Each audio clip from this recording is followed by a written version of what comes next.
The NBA playoffs are set. I did a video last night on the Western Conference. Feel free to go check that out. Today, though, we're doing the Eastern Conference, and with Wild Wild West, just feels crazy, and it feels like the Thunder, and then everyone else is pretty similar. The Eastern Conference doesn't feel that way, right? We're kind of set on this collision course for the Boston Celtics and Cleveland Cavaliers to play each other, two of the three best teams in the NBA this year. When you go by the numbers and the records and everything else, it feels like we're set for this collision. With that being said, no one thought the Indiana Pacers were going to play in the Eastern Conference Finals last year. Yet, a bunch of people got hurt and they ended up playing in the Eastern Conference Finals. By the way, the Pacers this year, really good. The Bucks had the best player in the Eastern Conference. The Knicks are one of the 5 or 6 best teams in the NBA when they're fully healthy. So, we play these games for a reason. And while it seems like it's going to be Boston and Cleveland in the Eastern Conference Finals, no one knows. Speaking of Boston, they're pulling for the Hawks big time in that Hawks Magic game on Tuesday night. They don't want to play the Magic. I don't think the Cavaliers want to play the Magic either, because much like the Western Conference, when you look at the 4 play-in teams, there is one team that is clearly the best. Out west, I think it's the Warriors. In the East, I think it's the Orlando Magic. They're big, they're tough, they're physical. I know that offensively, they aren't great, but between Franz Wagner and Paulo Banchero, those are 2 guys who can go get a bucket for themselves or for one of their teammates. The issue is they don't have enough shooting. Okay, look, I'm picking Boston or Cleveland to beat the Magic. Whoever plays them, if the Magic even get in. But I do think that is the toughest out, given how great they have been defensively this season. That's going to be a tough, grinded out series that neither the Cavaliers nor the Boston Celtics want to play in. They'd much rather play, the Bulls, who have been really good in the second half, or the Heat or the Hawks, as opposed to the Orlando Magic. But I got to be honest, I'm kind of biased. I want the Magic to win. That way we can hear them play the song whenever they win playoff games. It's a blast. Looking at that 3-6 matchup, we have the New York Knicks and the Detroit Pistons. So glad that the Pistons are once again relevant. I think basketball's better when Detroit has a team that people actually care about, and they've got a player that people actually care about in Cade Cunningham. I think Jalen Brunson is going to be the best player in this series, but it might be Cade Cunningham. That guy has had a legitimate All-NBA type season. He won't be first team, but he could be second or third team All-NBA. He's been that good. He was that good last year. The issue is Pistons won 14 games. Now they have a real head coach in J.B. Bickerstaff, who could potentially win Coach of the Year. Probably should, given that the Pistons are the first team in NBA history to triple their win total from one year to the next. And so they're big. They are tough. They are physical. They've got a little more depth than New York. And that's where, for me, things get interesting, because I don't know if Jalen Brunson's going to be fully healthy. I know he's played some games late here in the regular season, but is he going to be 90% Jalen Brunson? He's not going to be 100%. I'd be very surprised if he was. Is he going to be 80% Jalen Brunson? Because that matters when your backup point guard's campaign, So how healthy is he going to be? And if he's banged up, how does the depth of the Knicks kind of impact how this series goes? With that being said, speaking of the depth and the Jalen Brunson injury, I do think one of the best things for the Knicks that we're going to see in the playoffs is the fact that Jalen Brunson got hurt earlier in the season.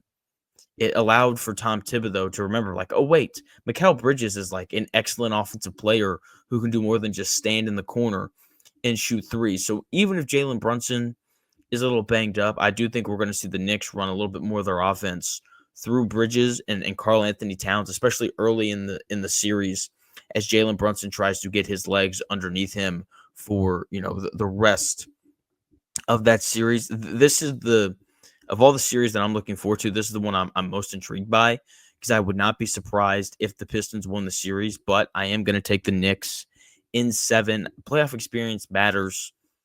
The Pistons are a great story this year. They haven't played in any big games, none of them. Tobias Harris has, Malik Beasley, I guess, but that's really it. So I'm going to take the Knicks in 7, but wouldn't be surprised if the Pistons found a way to pull off the upset, because Cade Cunningham's a stud.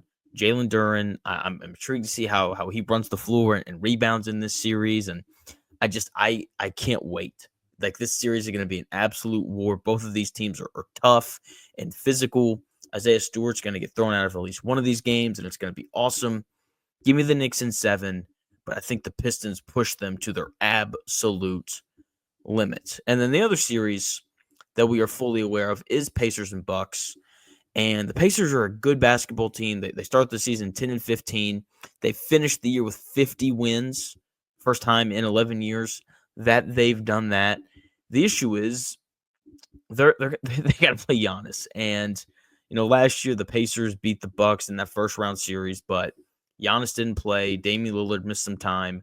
As of right now, it looks like Damian Lillard's not going to play. Still waiting to hear back on kind of all his blood clot stuff. Hopefully he's okay. But Giannis, he's not going to miss any time unless he gets hurt in the middle of the series, which I don't really expect to happen. And my question for the Bucks is, what do they look like when Giannis is off the floor? Because Giannis has a history of tearing the Pacers up for his career. They're in the same division, so they play each other 4 times every year. Giannis is averaging 24, 10, and 5. But here as of late, he's like 30, 10, and 5 at a minimum. He went for 60 against them last year, and then we had the whole basketball incident.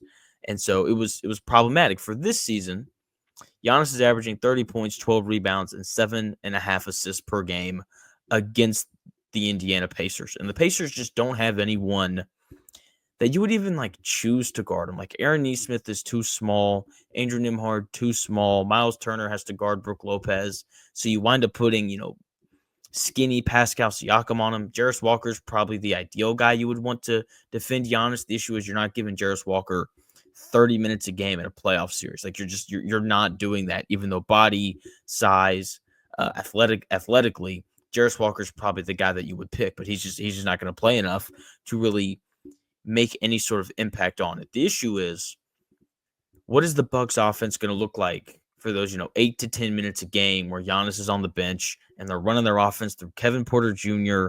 and Kyle Kuzma? My guess is going to be not very good. And those 8 minutes in every single game, because Giannis is going to play 40 to 42 minutes a night, the Pacers have to win those minutes if they want to win the series. I think they will, even though they probably lose a lot of the minutes that Giannis plays. If they can just keep it to within 6 to 10 points when he goes out, go on a quick little 9-0 run, then the Pacers are going to have an excellent chance to win the series. They do also have home court advantage, which is a big deal, because this is going to be a tough series for both teams. I'm going to take the Pacers to win this series in 7 games over the Bucks. So I do think that these first round playoff series out east are going to be tough. The Knicks in 7, give me the Pacers in 7, and then I think that Boston and Cleveland will both kind of cruise in their series. 5 or 6 games apiece for whoever those two teams end up playing. But I do think that Pacers-Knicks series is going to be wildly entertaining. Same thing with Pacers and Bucks. If you want to hear my Western Conference playoff predictions, subscribe, head over to the page, and you can find that video. I posted that last night. Thanks for taking the time out of your day to watch the video, and I'll talk to you again soon.